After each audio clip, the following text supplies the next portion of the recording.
Bersama saya Wisnu Nugroho, inilah Beginu. Bukan begini, bukan begitu.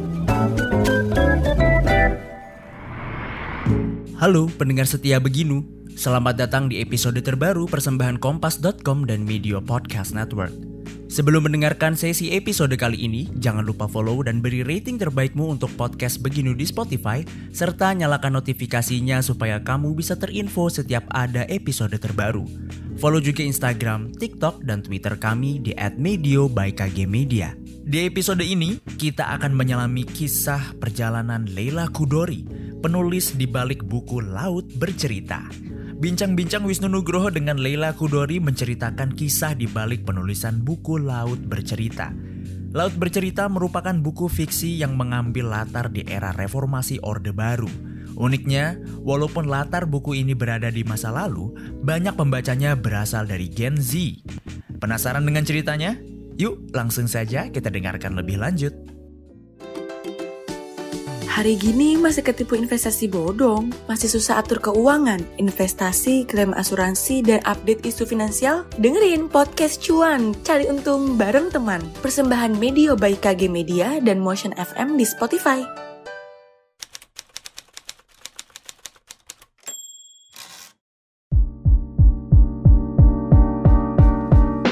Laut Bercerita ini kan menurut saya sangat dekat dengan generasi saya dan generasi mungkin Mbak Leila ya. Tapi kenapa ini bisa diterima oleh generasi yang mungkin anak saya bahkan beda 30 tahun. Iya, anak saya juga. Kita nih di KPG dan saya tuh sama-sama bertanya-tanya juga karena menurut mereka belum pernah terjadi seperti itu. Ya. Lintas lompat. Karena bahwa waktu rilis 2017 bersama film pendeknya juga sama-sama. Jadi film pendek itu kan dibikinnya memang untuk launching. Itu memang langsung minggu kedua langsung cetakan kedua, langsung Tapi kita waktu itu merasa biasa karena pulang juga begitu. Waktu pulang rilis 2012 langsung minggu depannya cetak ulang gitu. Gitu loh. Nah, tapi ini yang agak mengejutkan karena dia terus, maksudnya dia stabil. Tuh saja stabil. Dan lebih mengejutkan kami ketika kami itu maksudnya KPG dan saya ya. Itu sebelum pandemi Januari 2020 tuh udah mulai gigih gitu. Jadi pernah sebulan 2 kali cetak ulang. Mbak, ini cetak ulang. Gua sampai what gitu ya. Habis itu Februarinya terus gitu. Terus saya perhatikan pembacanya memang muda-muda karena saya lihat komentar di Instagram dan di Twitter. Mudah banget kelihatan dari language-nya ya, dari bahasanya kelihatan gitu. Cara ketawanya udah kelihatan. Iya, kelihatan semua lah. WK atau apa? Bukan itu aja, kadang-kadang mereka switch code pakai bahasa Inggris dan Indonesia. Aduh, kelihatan tuh. Terus juga referensinya mereka terus dengan drakor. Gitu. Jadi generasi baru banget. Bingung kan aku bingung dong. Ini karena gue ketika membaca ini gue ngebayanginnya ini. Terus dia kasih foto drakor salah satu aktor Korea gitu. Dan waktu itu saya belum nonton drakor. Film Korea saya kan mulainya kan setelah pandemi ya gitu.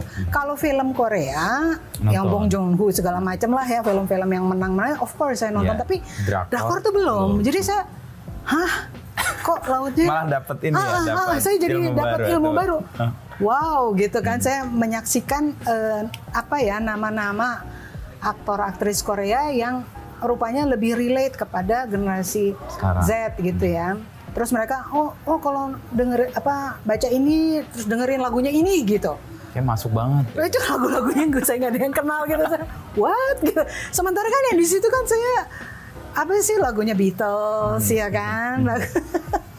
Pokoknya lagu tahun tersebut sesuai dengan tahunnya. Jadi mereka juga jadi belajar. Mereka jadi tahu Blackbird, jadi apa segala macam. Lagu-lagunya Sting, lagu-lagunya U2 kan gitu. Tapi saya sendiri juga jadi wah ini menarik nih. Mereka relate ke situ gitu. Nah, tapi kan itu memang imajinasi pembaca, itu hak mereka. Mereka mikirin it doesn't matter, it's up to them gitu ya. Dan saya pernah ditanya sama orang-orang, Mbak Lela mau melihat pembaca yang merasa relate sama K-pop sama K-drama gimana? Saya bilang it's up to them. Memang saya menciptakannya tokoh Indonesia, tapi kalau mereka mau membayangkannya tokoh kesukaan mereka, terserah mereka gitu. Kan saya nggak bisa mengontrol imajinasi orang gitu. Ya udah. Jadi mulailah saya tahu ini generasi baru. Nah, waktu sebelum pandemi kan saya masih diundang ke kampus sana, kampus ini, puter film. Ini benar-benar sebelum pandemi itu 2019, 2020 itu masih tuh saya ke berbagai ya makin kelihatan kan, ini anak-anak generasi Z gitu. Terus dan mereka semua pada, aduh kita sekarang bebas banget, berterima kasih banget sama rata-rata begitu sikapnya. Jadi kayak memberikan perspektif yang lain dengan pengalaman hari jadi ini ya. Mereka tuh merasa relate. Kalau Islam mereka kan relate ya. Relate. Kalau kita kan istilahnya nyambung. Nyambungnya tuh kayaknya karena mereka anak-anak muda, tokoh-tokoh muda. Persis, yang mewakili mereka sendiri. Iya, dan mungkin karena mereka melihatnya ini mahasiswa yang idealis. Jadi mereka sendiri sampai bilang, aduh kita kok pikirannya nggak seperti ini, kita tuh nggak gitu loh. Sementara ini kan pikirannya negara, dan bangsa, berani untuk keadilan. kalau ditangkap, berani sampai mereka disiksa sebagainya. Dan mereka sendiri merasa, they try to picture themselves gitu. Jauh gitu ya. Dan mereka merasa kagum dan sebagainya. Jadi mungkin saya kan nggak bermaksud demikian, saya kan bercerita aja gitu.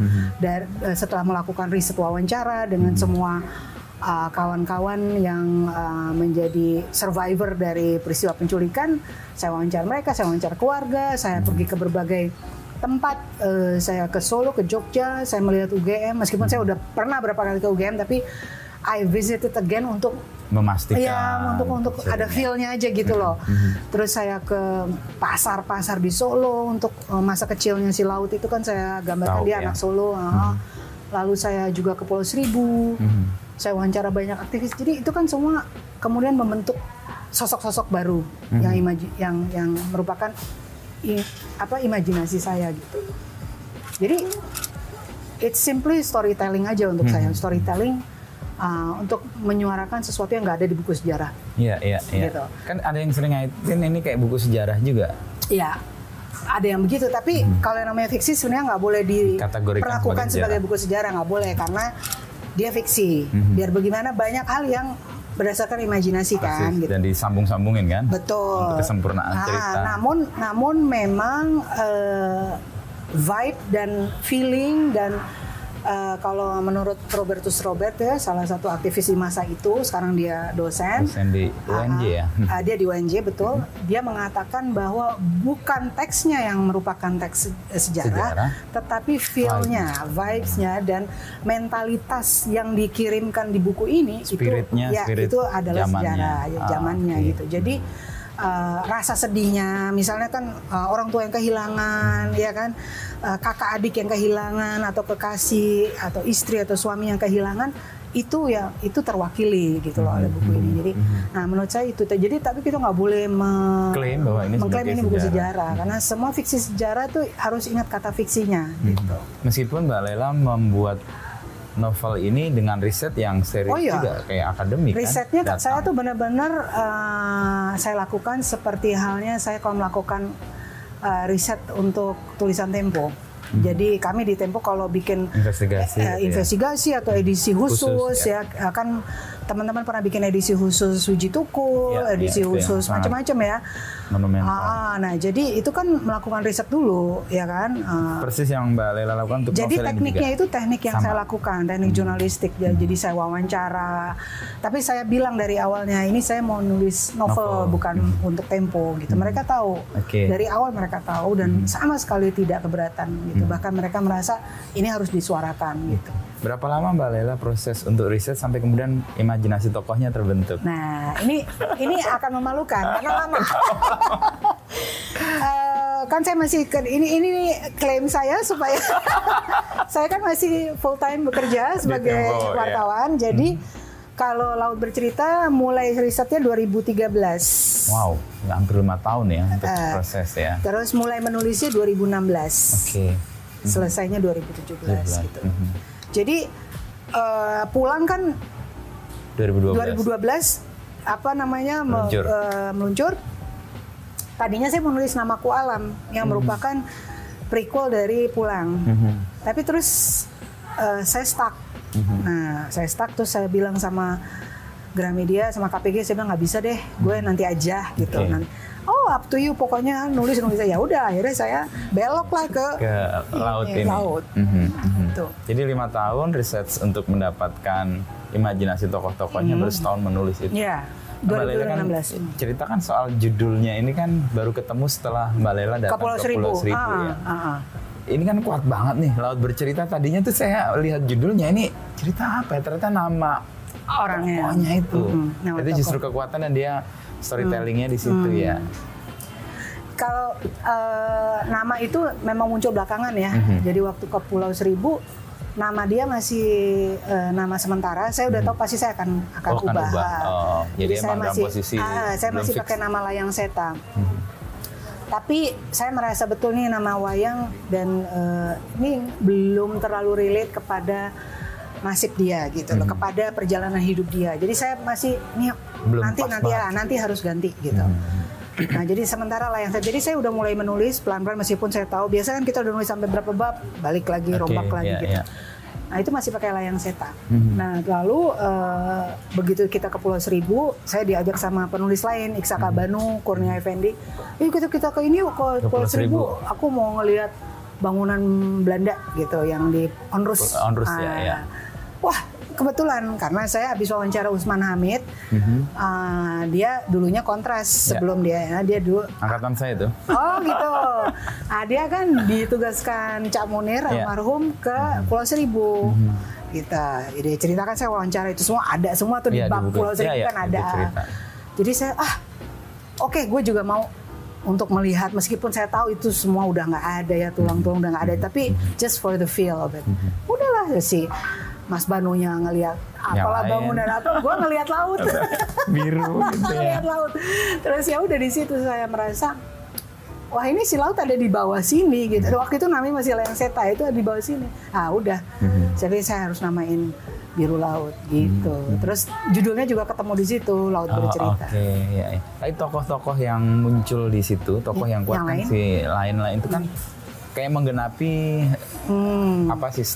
ekosistem orang-orang itu ya, atau universe-nya lah yes. Itu dari orang-orang yang nyata juga? Iya, saya tanya sama mereka, ya tentu saya wawancara Budiman dong, dia kan pimpinannya dedengkotnya PRD. Saya wawancara dia lagi meskipun udah kenal sama dia dari zaman Tempo di Bredel gitu, saya udah kenal dia dan saya juga sempat menengok dia di Cipinang. Tapi saya khusus untuk ini saya wawancara dia lagi, dia waktu itu anggota DPR gitu kan. Terus tapi dia udah banyak yang mana ya? Tunggu. Kan saya bilang, yang cerita Senen atau di mana? Nah, dia gini. Mas, itu teman-teman pada cerita peristiwa Belangguan misalnya. Belangguan. Oh iya Belangguan. Oh iya kita disiksa juga. Dia bahkan dia saking udah sering ditangkap dan disiksa. Udah enggak ada feel lagi. Dia tuh udah yang tunggu yang disiksa ini gitu, yang sementara kita kan yang dengerin udah yang tegang gitu ya, yang aduh disetrum dia apa dia yang iya itu pertama kali disiksa. Sebentar, saya SMA juga pernah ditangkap gitu. Saya bilang di SMA lo ditangkap. Cilacap. Iya, dia cerita waktu itu juga dia. Aduh, jadi setelah wawancara itu saya pikir ini kayaknya komunitas kelompok mereka ini seru gitu. Mau diluaskan. Iya, jadi saya kemudian meluaskan cerita. Tadinya saya cuma mau cerita penculikan dan keluarga, akhirnya saya luaskan. I have to give a context background. Kenapa anak-anak ini ingin melakukan itu? Kenapa mereka berani?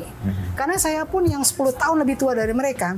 Nggak bisa seberani. Nggak sebenarnya itu, karena kita Tempo waktu itu di Bredel kan. Kita di Bredel terus kita worknya jadi sekarang underground kan begitu, artinya kita bisa sih tetap kerja, tapi kita diawasi betul gitu kan setelah di Bredel. Tapi kalau mereka kan enggak, mereka kan gila. Jadi saya bilang ini anak-anak gila. Jadi I have to understand kenapa mereka berani. Nah, jadi akhirnya saya wawancara Waluyujat, wawancara kawan-kawan yang dulu terlibat saya wawancara si Lili ya, yang kemarin. Kenapa? Karena saya juga bilang sama Budiman, kenapa kok laki-laki terus ya? Apa kalian nggak ada cewek? Oh banyak Mbak, terus dia sebutin. Oke, akhirnya saya wawancara Lili karena saya kepingin ada perempuan yang menonjol di situ. Jadi makanya saya menciptakan tokoh Kinan. Ya. Yang ternyata menjadi favorit pembaca juga. Ada yang minta dibikin khusus. Ada yang bilang, minta Kinan sendiri. Universe-nya sendiri deh. gitu. Jadi minta Kinan sendiri gitu ya. Terus gimana nasib dia gitu kan, pada pengen tahu. Ada yang malah shipping Kinan dengan laut. Aduh, ada aja deh sekarang. Lucu banget. Tapi laut ini kumpulan atau beberapa tokoh kan sebenarnya jadi satu ya. Ada di situ Nezar. Oh iya. Ceritanya, Jadi di dalam satu tokoh kumpulan. itu ada pengalamannya Waluyo Joti karena dia yang paling lama ya, di sekapnya paling lama. Ada ceritanya Mugi, ada ceritanya Nezar gitu. Yang paling banyak memang saya pakai Nezar ya karena dia ayahnya juga wartawan, jadi saya pakai itu ayahnya wartawan gitu. Tapi kan selebihnya saya ciptakan dia orang Solo, Nezar kan orang Aceh ya. Dan keluarganya saya bikin sendiri juga gitu. Ibunya catering, itu saya udah ciptakan dari awal. Karena Nezar bilang selama di sekap itu penciuman dia tuh jadi makin tajam. Jadi saya pikir oke, saya harus bikin keluarga yang senang memasak, yang supaya penciumannya terlatih gitu. Jadi keterangan-keterangan mereka tuh saya betul-betul saya amati supaya ketika saya menciptakan tokohnya itu saya bisa, saya bisa memasukkan gitu. Jadi nggak kayak nempel gitu loh Mas. Jadi saya masukkan gitu. Nah, relasi dengan ibunya itu kuat banget sih ketika di dapur. Ibu di dapur itu, disuruh cium. Iya, gitu. Memori anak kepada ibu itu muncul semua tuh. Di dapur kan sesuatu yang sangat intens ya. Mesti cium nih bau apa itu benar-benar memang dibangun supaya nanti ketika dia diculik itu kan dia bisa membedakan antara yang bau keringat sama yang bau rokok gitu misalnya, karena Nezar mengatakan gitu. Gue ingat sekali ada satu yang bau parfum. Ada yang bau parfum, dia bilang sampai ketika dia udah bebas, dia mencium bau parfum itu terus dia memorinya langsung gitu. Jadi saya pikir wah ini soal penciuman penting nih gitu. Tapi ada satu yang saya dulu pas dengar cerita di mana mereka disekap, ada satu titik mereka bisa mengetahui ini di mana dari bungkus nasi padangnya. Itu pernah cerita? Enggak, itu nggak pernah kalau soal nasi padang enggak. Nasi padangnya cerita, tapi bahwa mereka menebak mereka kalau ke saya waktu saya bilang kalian nebak gak sih kira-kira mereka udah nebak itu tempat itu karena dari bunyi trompet. Bunyi trompet pagi-pagi. Itu kalau ke saya ke saya ceritanya itu bukan soal bungkus nasi padang. Jadi saya bilang did you kind of guess kalian di mana? Iya, karena ada bunyi trompet ya pagi ya. Nggak mungkin lah itu di perumahan gitu kan gitu. Terus mereka jadi nebak-nebak, cuman kan nggak tahu yang mana. Iya kan, yang mana yang kelompok mana? Iya, banyak gitu kan. Jadi mereka nggak tahu. Tapi for sure gitu ya, itu ini ada bunyi trompet. Cuma mereka nggak tahu mereka di Jakarta sebelah mana gitu. Nah untuk tahapan yang Mbak Lela tadi ya dari SMA, lalu kuliah, lalu bekerja dan sekarang menurut yang membuat Mbak Lela konsisten atau apa istiqomah di di kepenulisan dan kemudian bercerita lah intinya kan sebenarnya Mbak Lela ini. Apa yang membuat Mbak Lela punya energi terus? Karena itu udah napas saya gitu. Itu udah bagian dari napas saya aja gitu. Jadi kalau saya udah terbiasa sekali saya datang ke sini atau saya kemanapun saya keluar rumah itu kayak udah kepasang semua organ-organ tubuh saya tuh udah terpasang untuk mengamati, untuk jadi sponge, observe dan menjadi sponge. Saya akan menyerap gaya bicara orang, gaya mungkin kalau saya nonton ada nyanyi gitu konser saya gaya orang menyanyi, kemudian apa yang dilakukan reaksi orang ketika saya ngomong misalnya itu saya pelajari, saya masuk gitu, nanti saya mungkin akan terbentuk di dalam karakterisasi saya misalnya gitu. Itu sudah menjadi my language, menulis tuh jadi napas, menjadi napas saya dan menjadi bahasa saya gitu, bahwa ini menarik untuk suatu hari saya tulis gitu misalnya. Dan banyak sekali Mas, ada so many plans gitu ya, saya pengen nulis ini dan itu semuanya udah ditulis di notes yang berbeda gitu ya. Nih saya mau nulis misalnya abad ke-13 Nusantara gitu. Ada plan itu? Ada, tapi kan itu risetnya panjang. Iya, betul. Risetnya panjang dan saya kan mau bikinnya agak fantasi ya, fantasi. Jadi nggak real gitu ya, fantasi meskipun tetap berdasarkan kerajaan-kerajaan di zaman itu, spiritnya ya. itu.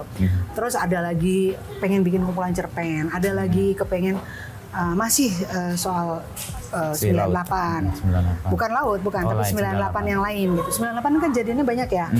Selain ada penculikan, ada what happened to Chinese Indonesian gitu. Terus what happened to pemilik-pemilik toko yang ketika terjadi pembakaran dan penjarahan yang sampai sekarang kita nggak pernah paham siapa yang melakukan itu gitu ya, karena waktu gelap itu ya. Itu gelap banget, nggak paham. Hal-hal seperti itu buat saya nggak tahu apakah saya masih akan hidup untuk menyaksikan the truth comes out gitu loh. Jadi ya udah, ada hal-hal yang menarik yang bisa digali, tapi juga ada rencana-rencana kumpulan cerpen. Saya udah lama nggak nulis cerpen. Jadi itu menghadirkan kayak panggilan, tapi juga menghadirkan kegembiraan buat Mbak Lela ya. Menulis, menceritakan. Panggilan kayaknya hebat banget ya. Nggak, yang menggerakkan itu. Ya udah kayak jadi bagian dari hidup saya aja gitu loh. Jadi kayak kita harus tidur, harus makan, harus menulis tuh jadi bagian dari itu aja gitu. Akan ada periode stuck gitu ya, periode macet. Ya udah, saya bawa gembira aja. Saya kalau nggak saya stuck, saya baca, saya nonton, ngobrol, makan gitu, masak. Saya coba kembali lagi gitu. Kalau jadi bisa, saya nggak mau memaksakan. Gitu. Terima kasih telah mendengarkan podcast Beginu. Nantikan obrolan Wisnu Nugroho bersama narasumber inspiratif lainnya. Oh iya, jangan lupa juga untuk follow dan nyalakan notifikasi podcast Beginu agar tidak ketinggalan episode selanjutnya. Saya Dava Wahyu dan segenap tim Medio Podcast Network pamit undur diri.